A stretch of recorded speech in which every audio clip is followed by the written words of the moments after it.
Hello and welcome to today's LOL Esports Roundup. We're going to cover the games from today in the LPL and LEC and preview tomorrow's LPL slate. 83 and 42 on the year, my predictions. Those come members only. So let's go through this. LPL, pretty straightforward. These were two blowouts. I thought Weibo might throw a game, so I predicted it 2-1, but it ended up being 2-0. Weibo fourth in the power rankings, 1-1. FPX 1-2. Mentioning power rankings. Tomorrow they will be updated on the channel. So Weibo win 2-0. Light goes deathless 15-0, 13, 33% of damage. Karsa was MVP going 8-1, 25. LWX 7-9-2, 32% of damage for FPX. So game 1 was an absolute stomp. Game 2 was an absolute stomp. Well, actually, I would say game 2 is a little bit... This was such a stomp, actually, that I have to reframe how stomp is actually, described. I'm recording, thank God. Okay. Carson went bot lane with Vi in game 1 and got Light and Crisp ahead, and they didn't look back. They really crushed it. Carson was super impactful. That's why he was MVP. The Vi was disgusting, had a double kill that really sticks out in my mind on a dive. Just played absolutely relentlessly. Game 2, he set the tone very early on a Sejuani gank in mid, got the kill there, and they rolled from there in game 2. Now, I will say game 2 was a little sloppier. LWX able to actually make some plays on the Lucian and drag the game out a bit, and I thought that was possible. That's why I said I thought Weibo might throw a game. The Shy played Kesante, I think, in both, so nothing really too inty out of him. Maybe if he did int a pick, maybe the series would have went a little bit differently. At least from a 2-0, 2-1 standpoint. I don't think Weibo was ever going to really lose to FPX. It's FPX, I've said it before, I'll say it again, I really don't see... I mean, they are better with Hacker. They are better with Hacker, but Care or Jalahu, somebody has to step up as that, regular, consistent threat, and both young players really aren't able to do it. Jalahu actually isn't as young as I thought, but Care I know is really young. So somebody has to do it because LWX, I have never really felt like LWX is a super carry. He is not a hard carry. He's a utility, weaker, 80 carry. And then pairing him alongside a rookie support doesn't help in Lele. Anyone's Legend in JDG. JDG winning 2-0. They were third in the power rankings. And they this was a big statement. Anyone's Legend absolutely stinks. That's without a doubt. They may be the worst team in the 4 major regions. They're now 0-5. Kanavi went 5-2, 15, 23% of damage. 23% led the team. That's one of the lower highest damage shares we're going to find. Very, very evenly spread out between the 5 players. Knight 10-05 was MVP. Betty 1-4-0, 29% of damage. Game 1, JDG won in under 20 minutes, which is a slap in the face to anyone's Legend. That's an absolute stomp. Game 2, Knight played Lee Sin mid, and you see he did not die. He had played Lee Sin mid. This is, Knight, I have Knight as number 2 behind Chovy in mid lane. I do. And this is the sort of stuff why, Knight will play some weird stuff. I think he played Brand last year, and Lee Sin's not anywhere close to Brand, right? Very different champions, but that kind of just shows he can play anything. Knight can play anything. He's super, super goated. Game 2, Ruler was very impactful in bot lane. Kanavi went bot and got them ahead, and Ruler was 5-0-0 really early on. Anyone's Legend just did not stand a chance in this one. Not really much to say.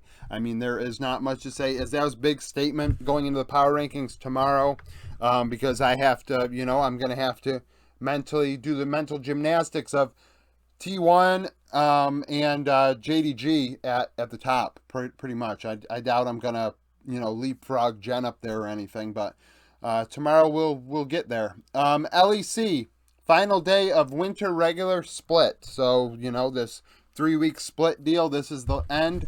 BDS 19th in the power rankings would beat Team Heretics. Both were 4-4. Crowny went 7-1-7, 29% of damage on a Zeri, I believe. Nuke 5-2-8 on a Nazir. Eevee 4-6-7, 29% of damage for Heretics. This game, very early on in the top lane, was an absolute fiesta. Adam was playing set. Actually, there was a level 1 in bot And then, for like all of laning phase, top lane became just an absolute fiesta. That's how it actually happened. Adam got a couple kills, and then he gave away a couple kills, and it was back and forth. This is the whole thing with BDS. And I said it during this game, and I said it yesterday. This game I don't think had a lot really riding on it from my perspective. Both teams are in. This is kind of whatever. But Heretics, I mean, Ruby looked awful. It was... Ruby did not look good. He even said he didn't look good on Twitter in this game. He said maybe it was the worst performance he ever has played as a pro. I think, unfortunately for Heretics, like the kills they got onto Adam early and the kills that they were able to garner in the early laning phase mid game ended up on Yankos. Like Yankos on a Sejuani was 7-1-6 as the base is falling for Heretics, because you do not want all your gold on a damn Sejuani. I could argue you want your gold on Yankos, but not when he's on a Sejuani. And unfortunately, what are you going to do with that? Eevee playing Renekton was really disappointing. I was hoping something interesting into the set, but he played Renekton and they lost. Bot lane did not look great. Jack Spectra, once again, looking a little sus because he didn't have Zeri or Draven. And Crowny continues to perform very well for BDS. I know I picked him as MVP. I think he's just continuously playing well. A lot of people thought Nuke did well, but nevertheless, BDS are kind of cruising here. Astralis and Koi, this was a big game. Winner was locked in, and Koi would come out ahead. Sisgenda, 216, 33% of damage on a Gnar. Larson, 604 in mid on a Sylas. And Dajor, 011, 33% of damage on a Yone for Astralis. So Dajor ended up leading the team in damage. He tried his damnedest, couldn't get it done. As Koi just out-team fought Astralis pretty much. Larson, a triple kill really sticks out to me in the mid game that kind of took them to the next level. His Sylas is one of his better picks, and it's nice that he did take the game over for Koi. Like I keep saying, you have to play your A game against these teams. Now Koi are in the best of series, and I think they'll do better than they have been. Especially, you know, a little bit more freedom with draft and things like that with the bot lane. And yeah, so I mean, Malrang said he didn't like Sejuani, which was really interesting because that seems like a Malrang champ after the game. But not everything works for everybody, and in that case, he can't play Sej, and that's actually saying it's not great, because now what the opposition just doesn't have to ban it, because they're like, he doesn't want to play it, so his heart might not be in it really. He might not be really that good at it, and the opposition already might have gotten that vibe, but still, like, you can just leave Sej up against him now, which. If I'm Koi's coaching staff, I'm not super happy about that. I know people can put 2 and 2 together, but you don't want to like help them. But Sisgenda ends up doing well on top, like I said. Koi just continues. Well, Koi are not cruising. BDS are cruising. Koi limp into the playoffs. Now, with this in mind, Fnatic, if they won, got to play Astralis. That did not happen. Fnatic lose to SK. Very, very poor performance in a must-win situation. The bot lane of Fnatic got gapped. Exakick 516, 28% of damage on a Caitlyn, and DOS 519 on a Lux.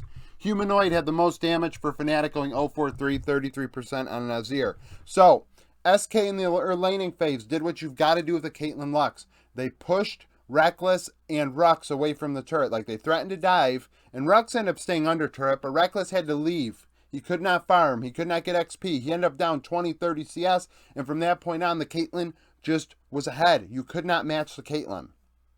And that was perfect execution, honestly, of getting the Caitlyn Lux lane ahead. We see time and time again these Caitlyn Lux lanes naturally not winning when they need to be efficient, to actually make it worthwhile. If a Caitlyn Lux lane is losing at the end of laning phase, that's not good, right?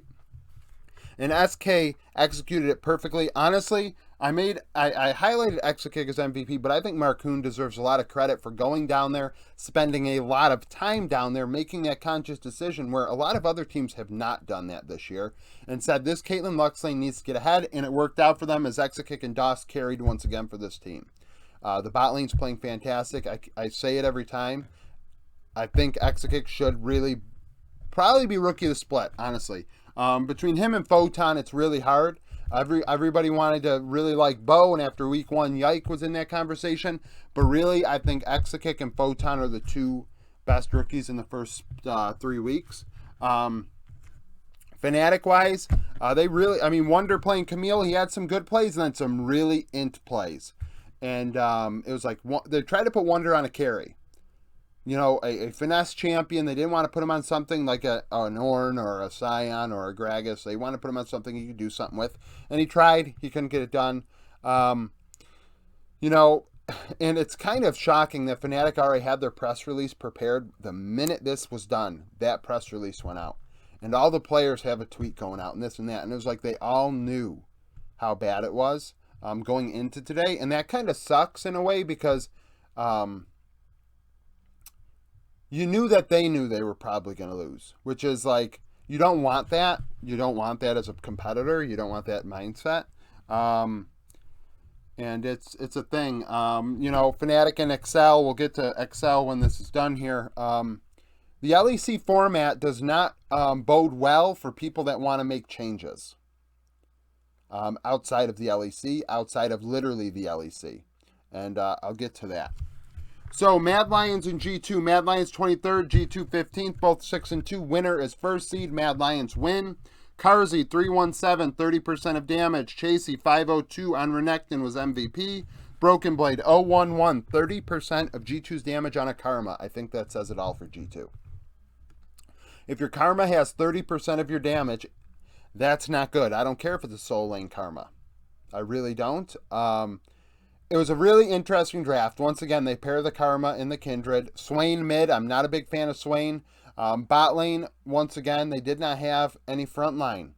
G2 didn't have any front line. The draft was really weird. There were some weird, awkward fights in the mid game where people weren't dying from either side. And then eventually Mad Lions found a fight in the jungle that they won. Chasey with a double or a triple kill in that one, and that sealed the Baron, and then they won with that Baron pretty much. So, a very quick, clean game where once I said, if you do not play, like I said, don't play your best against Mad, they're going to beat you. And that's kind of the deal there. Just really good performance out of Mad. And then Vitality and XL. Vitality 11th, XL with nothing to play for. Vitality wanting to get the second seed. Now, this game went 51 minutes. XL finally playing a good game, if you could argue it was a good game. I mean, they played a 51-minute game. Perks, 8-7, 15, 30% of damage on a Talia. Photon, MVP, 7-3-12 on a Gragas. Patrick, 7-6, 13, 37% of damage on a Varus. This game was a absolute fiesta. Triple Elder fiesta. Photon ends up getting MVP because he had some clutch covers of the base on the Gragas. Finding some good kills and good ultis and things like that, and actually was pretty impactful. As Bo once again inted his face off on a Vi, which has taken him out of my running for Rookie of the Split for sure, because this is just too much. Perks obviously dying a lot, but at the same time on a Talia, I mean, he dealt a lot of damage. What are you going to do? Neon had some moments on Zeri that made you puzzled, but at the same time, he had moments where it's like, oh, that's a Zeri moment. But, it's just, Excel just couldn't get it done. Odo had a couple moments. A double kill sticks out to me on the Jax. Xerxes in the early game got ahead. Like, Vethio had some good times. Like, Excel were looking, this is probably their best game they played, right? I would argue. I really can't remember their win. It's just been such a bad year for them so far, as if the year is even done. We're only one quarter. I mean, for them, we're 1/3 of the way through, but for the LEC, we're only, 1/8 of the way through. It's a mess. So this whole deal with the LEC, oh, that's not good. Sorry about all this noise. The mic tipped over. I don't know what the ERL schedules are. So if the ERL schedules follow the LEC schedule, it's not too bad. But, with the way their schedule is, you can't really import because who's going to import out players from a team that's actually competing? Like we talked about in the Discord today, why would a LCK team let their players leave mid-split, right? They need their CK players to develop together, to perform together. It's better for everybody that happens. You don't want to take a couple players from a CK team and hurt the other 3 players' development by having to stick academy players in there, this or that, and they weren't really overly prepared for that. There are teams that could probably pull it off, But at the same time, I don't think that that's the best for development from the Korean standpoint. So with that in mind, you can't really go from outside the region, so you have to go within the region. And I don't know if ERLs even allow. That's not the word. I don't even know if it would be allowed because the schedules might not line up. And yes, for instance, Fnatic have players. I was looking today. We were talking about ERL top laners, that there might not be any, and I looked up a couple. And Oscarinen is one, and Rabble in the jungle is another player for Fnatic that I thought I identified before the season as a player to watch. And I didn't look at his stats, but I know that last year he looked good. And I say to myself, okay, Fnatic has options within. Do I think Wonder was a problem? No. Razork, maybe. Maybe you do make that swap, Razork for Rabble. But if you don't have that, now in your XL's position, XL sold their ERL spot. They technically don't have an ERL team. So where do they find help? They have to find help from the players that literally are nowhere to be, are nowhere. That are, either on a super bad ERL team that aren't going to compete for EU Masters and are just going to try and sell a player off to XL, or XL have to go get a Fnatic player that might, I could see XL and Fnatic making some moves together, make a trade. I could see that 100%. Because honestly, I think it's going to be really tough to make moves if everybody's got their mid split. Why would they be letting players leave? ERL teams are trying to win EU Masters. Why would they let their players leave? It doesn't work. So it's going to be interesting to see how these teams actually improve, unless it's from within their orgs. Now, sneak peek for tomorrow, 2 LPL series, IG and LGD. IG 12th in the power rankings, 3-1, LGD 1-2. IG lost to Thunder Talk last time they're on the Rift, and LGD beat Anyone's Legend in the Toilet Bowl. Week 10, day 5 of last summer, IG won 2-1. 4 out of the 10 players from that series start tomorrow. That includes On and Wink in the bot lane for IG, Hai Chao in mid for LGD, and Jin Zhao in support for LGD. So the supports overlap. Wink went 2-8-28 in that series. Jin Zhao went 0-12-20. YSKM and Zhao Zhu is the matchup highlighted. 2 rookie top laners. Something to note, YSKM was in the hospital yesterday due to stress from leak. This is a concern. I know they say it's not a concern. He says it's not a concern. The coaching staff says, okay, you just can't scrim as much. You gotta stop drinking coffee so much. You gotta stop playing so much, like this and that. And it's like, okay, well, yes. 100% his health comes first. That is the most important thing, right? And now we have to keep this in mind.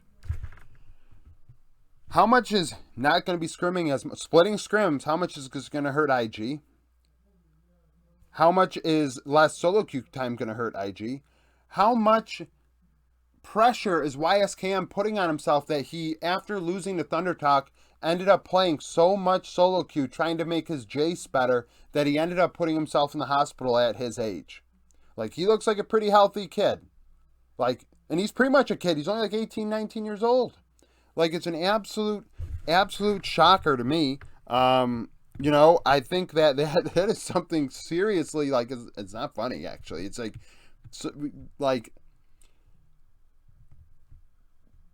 are IG going to go down the road of OMG last year? And that's not what matters, right? But at the same time, I'm thinking, is that going to happen? Is splitting scrims going to hurt them? This is a guy, his first split in the LPL. He's a rookie. He needs scrims. He needs to play solo queue. But evidently, he puts way too much pressure on himself. And how much of that makes him good on the Rift? So it's going to be a real interesting deal there. Does it make LGD have a chance to win this series? Well, that's another story entirely. Ultra Prime and Thunder Talk both 1-2. Ultra Prime lost to FPX. Thunder Talk beat IG. Week 10, day 4, Thunder Talk won 2-0. 4 out of the 10 starters from that series start tomorrow. All 4 play for Thunder Talk. UCal was the star of the show, going 11-0-11 in that one. Bot lane was the matchup highlighted. Doggo, Baolan, Wanfeng, Yao Yao. Obviously, Yao Yao is the MVP for Thunder Talk as they won against IG, the team that was ranked in my top 25. And if Thunder Talk can win in like a 2-0 tomorrow, it's going to be really hard for me not to put them back in the top 25. I know I said they were dead to me, but they brought Yao Yao back, and it's new. It's a new thing with Thunder Talk.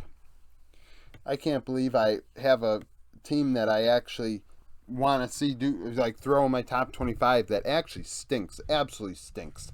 Like, this is like, as an org, like, what has this org ever done, right? It's a really young org, actually, but it's not like it's got a cool name. Thunder Talk is not a cool name.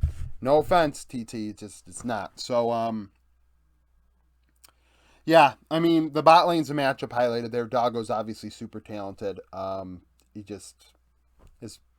I mean, last year he kind of got screwed, and this year he's on a team of retirees and rookies, so it's a thing.